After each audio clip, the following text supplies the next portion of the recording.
हे आपलं उपोषण आहे आणि काय मागणी आहे आपली? जय महाराष्ट्र. मी महादेव राजाराम तेलंगे, शिवसेना शहर संघटक उद्धव बाळासाहेब ठाकरे देवणी. तसेच उपोषणकर्ते माझे सहकारी दीपक स्वामी, उमाकांत मळभगे, शहर प्रमुख देवणी. आमचे हे जे उपोषण काल दिनांक 10/11/2025 पासून जिल्हाधिकारी कार्यालयाच्या आवारात चालू आहे. आमच्या देवणी शहरामध्ये देवणी नगर पंचायत प्रशासनाअंतर्गत गेल्या 2 ते 3 वर्षापासून जवळपास 2022 पासून जे विकास कामं चालू आहेत, या विकास कामाला दर्जेदारपणा उरलेला नाही. लोकप्रतिनिधी, संबंधित अधिकारी आणि स्थानिकचे काही भुरटे पुढारी हे सर्व संगनमत करून बोगस कामं, थुक्का पालिशी पद्धतीचे कामं करून कुठंतरी मलिदा लाटण्याचं काम चालू ठेवलेलं आहे. आम्ही शिवसेनेचे कार्यकर्ते पदाधिकारी आहोत. 80% समाजकारण आणि 20% राजकारण या आम्हाला बाळासाहेबांनी दिलेल्या तत्वानुसार आम्ही काम करत असतो.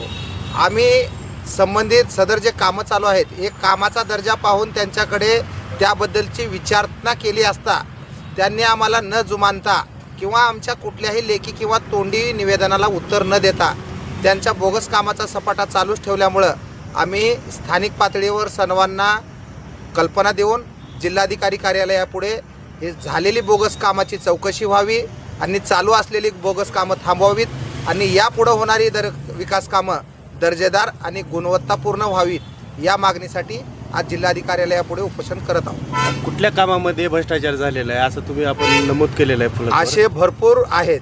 भरपूर एकच विकास कामं नाही. सर्वात महत्त्वाचं म्हणजे दलित वस्तीचा निधी इतरत्र वळवावळवी, रस्त्याची कामं, नाल्याची कामं, सुलभ शौचालयाचा देखील विषय असा आहे. 3 वर्षापूर्वीची मंजुरी आहे, ठराव त्याच्या अगोदरचा आहे. आम्ही उपोषण केल्याच्या नंतर 8 दिवसात काम सुरुवात करू असं लेखी आम्हाला नगर प्रशासनाने दिलं आहे. पण आज जवळपास 2 वर्षाच्या नंतर त्या कामाला आत्ता कुठंतरी ते पाठपुरावा करून वेळोवेळी नगरविकास आयुक्तांना भेटून पाठपुरावा केल्याच्या नंतर आत्ता त्या कामाला सुरुवात झालेली आहे. पुढील भूमिका काय असेल? पुढील सर्व विकास कामं दर्जेदार व्हावं आणि आलेल्या खर्च झालेल्या आणि शिल्लक विकास निधीचं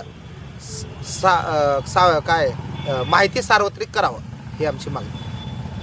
Bell icon. Never miss an update.